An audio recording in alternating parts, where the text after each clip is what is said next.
বিসমিল্লাহির রহমানির রহিম। সবাইকে স্বাগত জানাচ্ছি ভিসা প্রফেসর আজকের এই ভিডিওতে। আশা করছি সবাই ভালো আছেন এবং সুস্থ আছেন। দর্শক, আপনারা নিশ্চয় জানেন যে বাংলাদেশ থেকে এখন ক্রোয়েশিয়ার ভিসা হচ্ছে এবং এখানে একটা কনসুলেট অফিস খোলা হয়েছে। আশা করছি এখন থেকে আমরা এখান থেকেই ভিসা নিয়ে যেতে পারবো ক্রোয়েশিয়ায়। আপনারা নিশ্চয় জানেন যে এটা আমাদের জন্য একটা ভোগান্তির কারণ ছিল, বিশেষ করে ভারতের নয়াদিল্লি গিয়ে আমাদের অনেক খরচা হতো এবং ভারতের ভিসাও বন্ধ রয়েছে বর্তমানে। সব দিক বিবেচনায় এটা একটা দারুণ সুযোগ আমাদের জন্য। তো আজকে আমরা আলোচনা করব আমরা কিভাবে ক্রোয়েশিয়া যাব, কারা যেতে পারবে, কতটা খরচ হতে পারে এবং আদ্যবান্ত আলোচনা হবে আজকের এই ভিডিওতে। সাথেই থাকবো।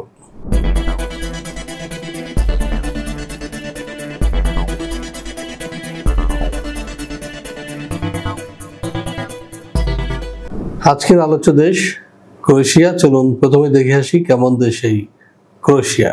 ক্রোয়েশিয়া একটি সুন্দর এবং বৈচিত্র্যময় দেশ যা মধ্য এবং দক্ষিণ পূর্ব ইউরোপে অবস্থিত। এটি প্রাকৃতিক সৌন্দর্য, সমৃদ্ধ ইতিহাস, সংস্কৃতি এবং বন্ধুসুলভ মানুষের জন্য পরিচিত। ক্রোয়েশিয়া ইউরোপীয় ইউনিয়নের সদস্য এবং সেনজেন অঞ্চলের অন্তর্ভুক্ত। দেশটি বিশেষ করে পর্যটকদের জন্য আকর্ষণীয় গন্তব্য। ক্রোয়েশিয়া বলকান অঞ্চলে অবস্থিত। দেশটির উত্তর পশ্চিমে স্লোভেনিয়া, উত্তরে হাঙ্গেরি, পূর্বে সার্বিয়া এবং বসনিয়া ও হার্জেগোভিনা এবং দক্ষিণ পশ্চিমে অ্যাড্রিয়াটিক সাগর। এর রাজধানী জাগ্রেব। ক্রোয়েশিয়ার আয়তন প্রায় 56,594 বর্গ কিলোমিটার। জনসংখ্যা 2023 সালের আদমশুমারি অনুযায়ী প্রায় 40 লাখ। 1991 সালে দেশটি স্বাধীন হয়। ক্রোয়েশিয়ার সরকারি ভাষা ক্রোয়েশিয়ান, তবে পর্যটন এলাকায় ইংরেজি ব্যাপকভাবে প্রচলিত। এখানকার সংখ্যাগরিষ্ঠ মানুষ খ্রিস্টান, বিশেষ করে রোমান ক্যাথলিক। 2023 সাল থেকে ক্রোয়েশিয়া ইউরোর ব্যবহার শুরু করেছে। এখানকার জনসাধারণ সহজ, আরামপ্রিয় এবং অতিথিপরায়ণ। দর্শক, দেখে আসলাম কেমন দেশ এই ক্রোয়েশিয়া। এবার আমরা যেটি জানবো সেটি হচ্ছে এই ক্রোয়েশিয়া গেলে আমরা কি ধরনের কাজ পাবো বা কি কি কাজ রয়েছে। জন্য দেখে আসি একটি ভিডিও প্রতিবেদন।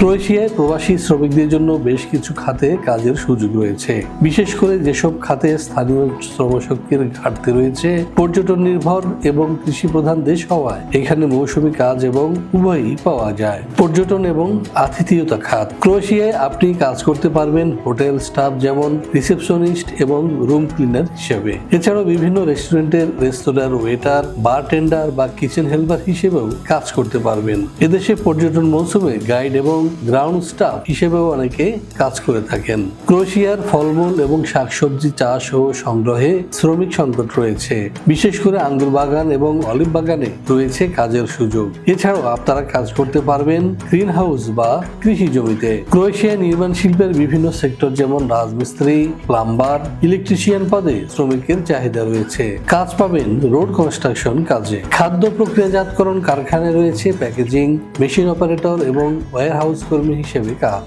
এছাড়াও টেক্সটাইল বা অন্যান্য হালকা শিল্পে শ্রমিক নিচ্ছে ক্রোয়েশিয়া। ক্রোয়েশিয়ার বিভিন্ন সুপারমার্কেট বা স্টোর কর্মী, পরিচ্ছন্নতা এবং মেইনটেনেন্স কর্মী হিসেবে কাজের সুযোগ ছাড়াও ড্রাইভার হিসেবে কাজের সুযোগ রয়েছে। ক্রোয়েশিয়া জাহাজ নির্মাণ এবং বন্দর কার্যক্রমে সুপরিচিত একটি নাম। এখানে জাহাজ নির্মাণ শ্রমিক, কারিগর এবং পোর্ট স্টাফের যথেষ্ট চাহিদা রয়েছে। প্রবীণদের জন্য কেয়ার গিভার, হোম হেল্পার বা নার্সিং সেবায় কাজের সুযোগ রয়েছে ক্রোয়েশিয়ায়। হ্যাঁ দর্শক, দেখে আসলাম কি কি কাজ রয়েছে ক্রোয়েশিয়ায়। এবার আমরা যেটি জানবো সেটি হচ্ছে যে এ ধরনের কাজ করলে আমরা বেতন ভাতা কি পেতে পারি বা কি কি সুযোগ সুবিধা রয়েছে। চলুন দেখে আসি আরো একটি ভিডিও প্রতিবেদন। ক্রোয়েশিয়ায় বেতন ভাতা ও অন্যান্য সুযোগ সুবিধা কেমন। কাজের ধরন অনুযায়ী ক্রোয়েশিয়ায় মাসিক বেতন সাধারণত 700 থেকে 1200 ইউরোর মধ্যে হয়ে থাকে। পর্যটন বা মৌসুমী কাজের ক্ষেত্রে পাওয়া যায় অতিরিক্ত টিপস বা বোনাস। সাধারণত সপ্তাহে সোমবার থেকে শুক্রবার এই 5 দিন কাজ করতে হয় ক্রোয়েশিয়ায়। সপ্তাহে মোট 40 ঘন্টা কাজ করার নিয়ম রয়েছে এখানে। তবে পর্যটন, কৃষি এবং অন্যান্য খাতে মৌসুমী কাজ বা শিফট ভিত্তিক কাজের ক্ষেত্রে 6 দিন পর্যন্ত কাজ করতে হতে পারে। শ্রমিকরা যদি ওভারটাইম করেন তবে আইন অনুযায়ী তা অতিরিক্ত মজুরি দিয়ে পূরণ করতে হয়। ওভারটাইমের হার সাধারণত নিয়মিত বেতনের তুলনায় 20 থেকে 100% বেশি হয়ে থাকে। ক্রোয়েশিয়ায় প্রবাসী অদক্ষ শ্রমিকদের মাসিক বেতন সাধারণত 700 থেকে 900 ইউরো হয়ে থাকে, যেমন কৃষি, ক্লিনিং কিংবা সাধারণ কোনো কারখানার কাজ। অন্যদিকে দক্ষ শ্রমিকদের বেতন 1200 থেকে 1800 ইউরোর মধ্যে। এছাড়া যারা রাজমিস্ত্রি, প্লাম্বার, ইলেকট্রিশিয়ান, ড্রাইভার ইত্যাদি কাজ করবেন তাদের বেতন 2000 ইউরোর মতো। অন্যদিকে যারা আইটি প্রফেশনাল কিংবা স্বাস্থ্য সেবা খাতে যাবেন তাদের বেতন ভাতা তারও বেশি। ক্রোয়েশিয়ায় পর্যটন মৌসুমে অর্থাৎ গ্রীষ্মকালে হোটেল বা রেস্তোরাঁয় কাজ করলে মাসিক বেতন পাবেন 900 থেকে 1200 ইউরোর মধ্যে।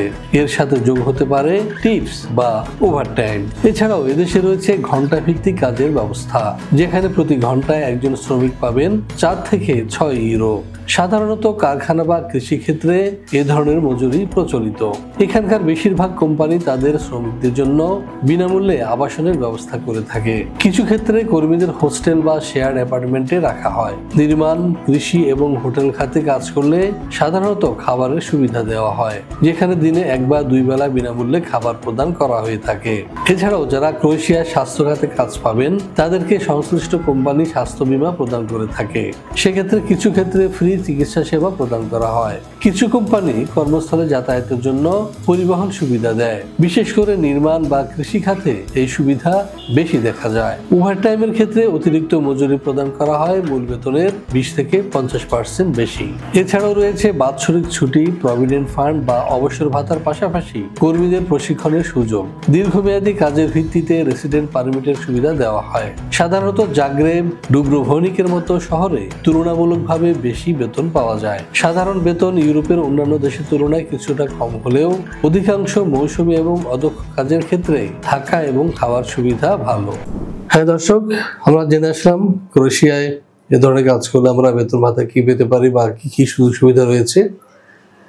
এখন প্রশ্ন হচ্ছে যে ক্রোয়েশিয়া যেতে আপনার কি কি ডকুমেন্টস লাগবে বা কি কি কাগজপত্রের প্রয়োজন হবে। চলুন দেখে আসি আরো একটি ভিডিও প্রতিবেদন। ক্রোয়েশিয়া যেতে কি ধরনের যোগ্যতা এবং কাগজপত্রের প্রয়োজন হবে। ক্রোয়েশিয়া কাজ করতে হলে ক্রোয়েশিয়ান ভাষা জানলে খুবই সুবিধা হয়, তবে অনেক ক্ষেত্রে ইংরেজি ভাষা জানলে চলবে। ক্রোয়েশিয়া যেতে ডকুমেন্ট হিসেবে আপনার প্রয়োজন হবে বৈধ কাজের অনুমতিপত্র বা ওয়ার্ক পারমিট, বৈধ ভিসা এবং পাসপোর্ট, স্বাস্থ্যগত ফিটনেস সার্টিফিকেট, হেলথ ইন্স্যুরেন্স, নির্দিষ্ট কাজের দক্ষতা বা অভিজ্ঞতা সনদ, জন্ম নিবন্ধন, এনআইডি, ছবি, পুলিশ ক্লিয়ারেন্স। বয়সসীমা হবে 18 থেকে 45। শিক্ষাগত যোগ্যতা হবে 8ম শ্রেণী থেকে একাদশ শ্রেণী পর্যন্ত। হ্যাঁ দর্শক, আমরা দেখে আসলাম আপনার কি কি ডকুমেন্টস লাগবে ক্রোয়েশিয়া যেতে। এবার আমরা যেটি জানবো সেটা হচ্ছে যে আমাদের খরচ কি হতে পারে। ক্রোয়েশিয়া যেতে আপনার খরচ হবে 11.5 লাখ টাকা এবং আপনি যদি ভিসা ব্যবস্থার মাধ্যমে যেতে চান তাহলে আপনাকে শুরুতে দিতে হবে 1 লক্ষ টাকা এবং ওয়ার্ক পারমিট আসলে দিতে হবে 2 লাখ টাকা। টোটাল 3 লাখ টাকা ভিসার আগে এবং বাকি টাকা ভিসা হওয়ার পরে। এবং যদি কোনো কারণে ভিসা না হয় সেক্ষেত্রে পুরো টাকাটি আপনি ফেরত পাবেন। তো দর্শক, আশা করি বুঝতে পেরেছেন। আপনাদের স্বাগত জানাবো ভিসা প্রফেসরে। আমাদের অফিস খোলা থাকে সকাল 10টা থেকে সন্ধ্যা 6টা পর্যন্ত এবং যারা আমার সাথে দেখা করতে চান তাদেরকে আসতে হবে সকাল 10টা থেকে 2টার মধ্যে।